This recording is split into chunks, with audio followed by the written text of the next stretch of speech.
Di Seattle, Amerika Serikat, seorang perempuan bernama Samantha bersama suaminya bernama Will sedang melakukan pemindaian untuk bayi laki-laki mereka. Di luar, mereka mendiskusikan bagaimana malam ini dia akan meminta izin kepada ayahnya untuk menikahinya. Mereka kemudian berciuman sebelum dia berangkat ke bandara. Dia mengadakan pertemuan di Chicago dan kemudian menuju ke sebuah hotel untuk bertemu dengan orang tua Samantha. Dia berbagi whisky dengan ayahnya bernama Tom, namun suasananya sangat tegang. Saat makan malam, Tom mengatakan kepada Will bahwa dia mendengar bahwa mereka berpikir untuk membeli sebuah tempat bersama. Dia ingin jaminan bahwa jika mereka berpisah, Will tidak akan mencoba mengklaim uang yang mereka berikan untuk membantu putri mereka. Tom cukup agresif terhadap Will meskipun ibu Samantha bernama Paula mencoba menenangkan situasi. Dia pergi sebelum perkelahian terjadi. Pada keesokan paginya, Samantha menelepon Will dan membangunkannya. Dia masih berpakaian lengkap dari malam sebelumnya. Dia menyadari bahwa dia terlambat untuk penerbangan. Dia kemudian mengatakan bahwa ibunya meneleponnya dan dia mengatakan bahwa dia tidak pernah mendapatkan kesempatan untuk meminta izin untuk menikah. Tiba-tiba ada gangguan dalam panggilan tersebut. Samantha mengatakan bahwa ada sesuatu yang tidak beres dan dia takut sebelum panggilan terputus. Dia tidak dapat meneleponnya kembali sehingga dia pergi ke bandara. Dia mendapati bahwa penerbangannya telah ditunda dan semua penerbangan dibatalkan. Di berita, ada sebuah laporan tentang peristiwa seismik besar di lepas pantai California Selatan dan mereka kehilangan kontak dengan studio mereka di Los Angeles. Tiba-tiba, saluran televisi mengalami gangguan dan tidak mengudara. Dia meninggalkan bandara dan membayar mobil untuk membawanya kembali ke kota. Dia terus mencoba menelepon Sam dalam perjalanan. Dia kembali ke apartemen orang tuanya dan menjelaskan kepada mereka apa yang telah terjadi. Mereka sibuk berkemas dan melihat beberapa pesawat tempur meninggalkan kota. Tom mengemasi senjatanya dan kemudian mengatakan bahwa dia akan pergi ke Seattle untuk menemui putrinya.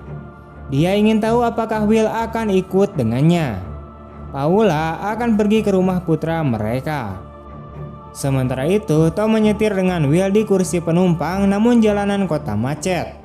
Layanan seluler dan GPS tidak berfungsi dan orang-orang panik membeli makanan dan bahan bakar.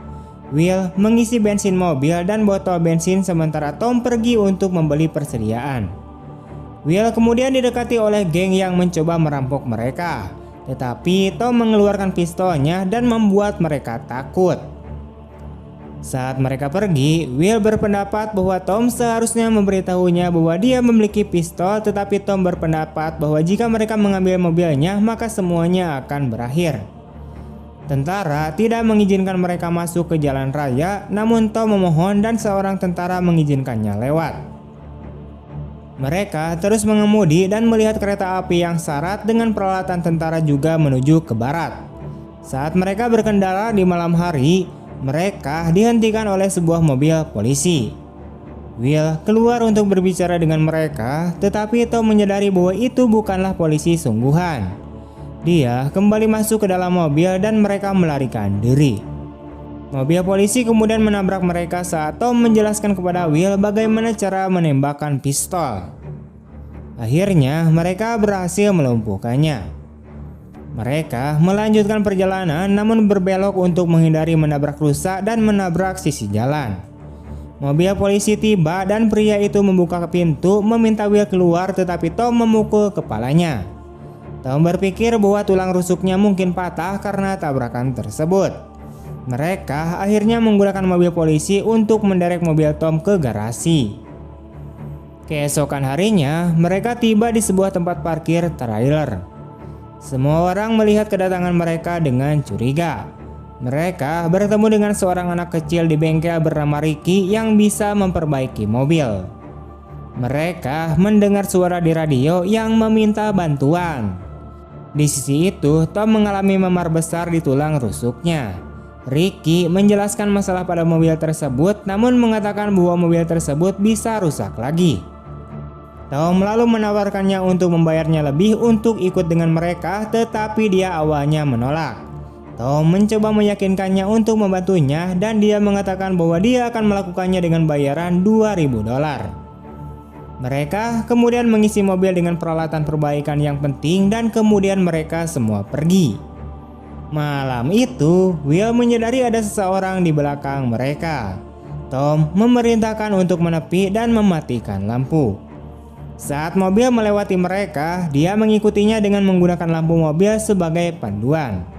Ricky memberikan sebuah kompas kepada Will dan menunjukkan kepadanya bahwa jarum kompas tersebut berputar. Tiba-tiba sebuah mobil melaju ke arah mereka dari sisi jalan yang salah dan masuk ke dalam selokan. Mereka kemudian berhenti untuk memeriksa dan mereka menemukan bahwa seorang wanita telah meninggal dan seorang pria sekarat. Tom menyuruh mereka untuk kembali ke mobil, tetapi Ricky masih berada di lokasi kecelakaan. Ketika mereka melintas, mereka melihat ada orang lain yang berhenti. Mereka kemudian menjemput Ricky dan pergi. Kemudian ketika mereka berhenti untuk mengisi bahan bakar, Will dan Ricky berbicara. Mereka melihat ke awan dan mengatakan bahwa mereka belum pernah melihat yang seperti itu sebelumnya. Petir menyambar tiang listrik dan hujan mulai turun dengan derasnya. Mereka kemudian berkendara selama beberapa saat melewati badai, namun akhirnya memarkirkan mobil di bawah jembatan untuk berlindung. Keesokan harinya, badai telah berlalu dan mereka melanjutkan perjalanan. Mereka mendapatkan sinyal radio yang memberitahu mereka bahwa masih belum ada sinyal seluler atau internet. Will bersikeras untuk berhenti di tempat teman-temannya di tengah jalan untuk memeriksa mobilnya. Di tengah perjalanan, mereka dihentikan oleh penghalang jalan. Sheriff kemudian curiga namun membiarkan mereka lewat setelah Will menjelaskan. Radio terus menyiarkan berspekulasi apakah ini adalah serangan dari Cina atau Korea Utara. Will kemudian tiba di rumah temannya dan memperkenalkannya kepada Meg. Dia belum mendengar kabar dari suaminya bernama Adam selama beberapa hari dan dia sedang berada di San Francisco ketika semua ini terjadi. Will kemudian mandi sementara Tom mengisi botol air. Meg sangat kesal karena mereka tidak tahu apa-apa. Will mencoba meyakinkannya bahwa semuanya akan baik-baik saja sebelum mereka pergi lagi. Saat mereka berkendara, mereka melihat sebuah jet militer yang jatuh. Ricky berspekulasi bahwa pesawat itu mungkin telah ditembak jatuh. Mereka akhirnya tiba di sebuah taman air yang ditinggalkan dan Ricky segera melompat untuk berenang. Airnya sangat panas dan mereka menertawakannya. Sebuah helikopter kemudian terbang di atas kepala. Ricky memeriksa mobil-mobil di sekitar untuk mencari bahan bakar dan suku cadang, sementara Tom dan Will mencari makanan dan air.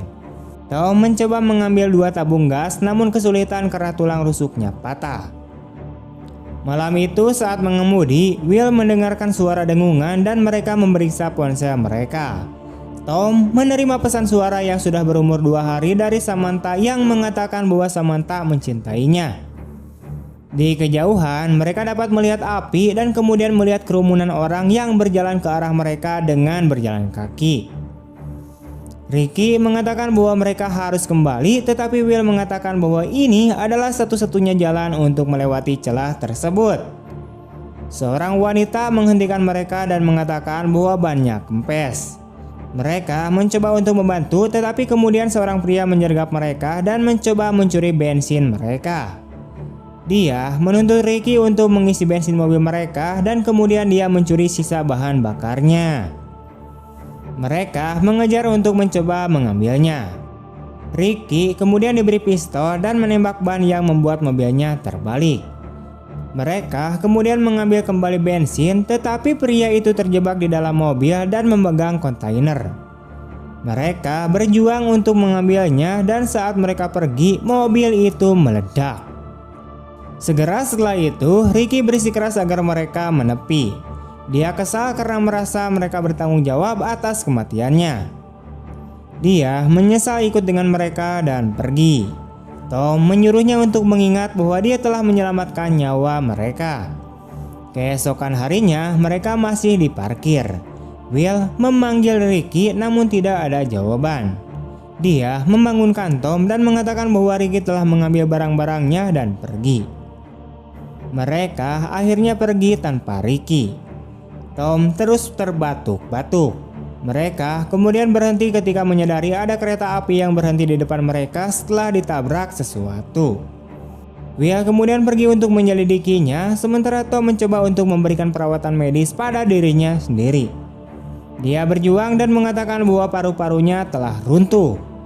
Will membantunya dan kemudian pergi sementara Tom duduk di belakang. Tom bercerita kepada Will tentang betapa kerasnya ayahnya. Namun Will mengatakan bahwa ayahnya tetaplah seorang yang baik. Will mengatakan kepadanya bahwa dia mencintai putrinya dan Tom membuatnya berjanji bahwa dia akan selalu menjaganya. Will pun kemudian berjanji dan kemudian memberitahunya bahwa Samantha sedang hamil. Tom ternyata sudah tahu karena Samantha menelpon mereka setelah makan malam dan memberitahu mereka. Saat mereka menjalani ikatan untuk pertama kalinya, Tom menyebutnya sebagai pria yang baik dan mengatakan bahwa dia akan menjadi ayah yang baik. Saat malam tiba, mereka mendekati sebuah kota dan berhenti untuk mencari bantuan. Will melihat banyak mobil yang ditinggalkan di sebuah jembatan sebelum mereka dihentikan oleh sekelompok orang dengan senjata dan sepeda motor. Will meminta bantuan untuk Tom dan mereka menyuruhnya untuk membawa mobil ke depan. Namun mereka malah mundur dan dikejar oleh motor-motor tersebut. Dia berhasil menjatuhkan motor-motor tersebut, namun kemudian mereka dikepung oleh 2 truk. Dia mengemudi ke arah salah satu dari mereka saat Tom menembak dan dia berhasil melewatinya. Namun tekanannya terlalu berat dan Tom meninggal di kursi belakang. Will melanjutkan perjalanan namun mobilnya mogok. Will pun marah dan memutuskan untuk membakar mobil dengan Tom di dalamnya. Dia melanjutkan perjalanan dengan berjalan kaki dan mencoba menumpang. Seorang pria kemudian tak lama berhenti dengan pistol di tangannya dan menawarkannya untuk mengantarkannya sejauh yang dia bisa, tetapi dia menyita pistolnya karena dia memiliki keluarga di dalam truk. Pria itu kemudian menyalakan radio tetapi tidak ada apa-apa. Pria itu menjelaskan bahwa tidak ada yang tahu apa yang telah terjadi, tetapi orang-orang disuruh pergi ke Kanada. Beberapa saat kemudian, Will mengarahkan mereka ke rumah ayahnya, namun tidak ada seorang pun di sana. Dia menyuruh keluarga tersebut untuk beristirahat dan makan. Dia mengatakan bahwa mereka dapat tinggal di sana dan mengambil apa yang mereka butuhkan, termasuk mobil di bagasi, tetapi dia ingin mengambil truknya. Pria itu pun akhirnya setuju. Will kemudian berangkat pagi-pagi sekali pada keesokan harinya. Di kejauhan, ia dapat melihat sebuah kota yang hancur. Dia melewati sebuah rambu yang bertuliskan 30 mil ke Seattle. Partikel-partikel abu berjatuhan dari langit dan dia mendapatkan masker gas dari sebuah mobil pemadam kebakaran. Dia melanjutkan perjalanan dan keluar dari kendaraannya dengan pistol di tangannya. Dia menaiki tangga di sisi sebuah gedung dan memasuki apartemen yang ia tempati bersama Samantha sebelumnya. Apartemen itu sudah setengah hancur, namun ia menemukan sebuah pesan yang ditulis di dinding oleh Samantha yang memberitahunya di mana ia bisa menemukannya. Dia segera menuju ke alamat tersebut, namun ditembak oleh tetangga mereka bernama Jeremiah. Samantha segera berlari keluar dan menyuruhnya berhenti menembak. Will dan Samantha akhirnya berpelukan. Kemudian dia mengatakan kepadanya bahwa ayahnya telah meninggal dan dia tidak akan selamat tanpanya. Kemudian Will terbangun karena mendengar suara gemuruh. Dia bangun untuk menyelidikinya dan di luar ia dapat melihat cahaya utara dan kemudian melihat Samantha duduk di depan api unggun bersama Jeremiah dan mereka menjelaskan kepada Will apa yang terjadi di Seattle. Jeremiah percaya bahwa itu bukanlah gempa bumi. Dia percaya bahwa itu adalah peristiwa yang disinkronkan oleh bom nuklir diledakkan dan kemudian sebuah virus melumpuhkan jaringan listrik sebelum ada yang tahu apa yang terjadi. Will tidak percaya dan kemudian dia memeriksa untuk memastikan bahwa Samantha juga tidak percaya. Keesokan paginya, Will kemudian bertanya kepada Jeremiah apa yang dia lakukan di truknya. Dia kemudian menjawab bahwa dia melihat 2 orang anak dan berpikir bahwa mungkin mereka mencuri sesuatu dari truknya. Will bertanya di mana mereka sekarang dan dia membawanya ke dalam hutan untuk menunjukkannya. Saat beberapa rusa melintas, Jeremiah menghunus senjatanya. Will mengatakan kepadanya bahwa mereka akan pergi ke utara dan bertanya apakah dia ingin ikut dengan mereka. Jeremiah mengatakan bahwa Samantha ingin tinggal. Will mengatakan bahwa dia tidak melihat anak-anak dan tiba-tiba Jeremiah berbalik untuk menembaknya. Namun Will berhasil menembaknya terlebih dahulu. Tak lama kemudian terdengar suara gemuruh dan Will berlari kembali untuk menjemput Samantha. Mereka pun pergi dengan truk karena ada ledakan besar di belakang mereka. Mereka melaju dengan cepat saat awan debu mendekat. Will mengatakan kepada Samantha bahwa ini akan berakhir dan semuanya akan baik-baik saja. Dia terus mengemudi dan awan debu menghilang di belakang mereka. Tamat. Oke, sekian dulu untuk video hari ini. Jika kalian suka dengan video ini, jangan lupa untuk like, comment, share kemanapun kalian suka. Terima kasih telah menonton sampai akhir. Sampai jumpa di video-video selanjutnya. Terima kasih. Bye-bye.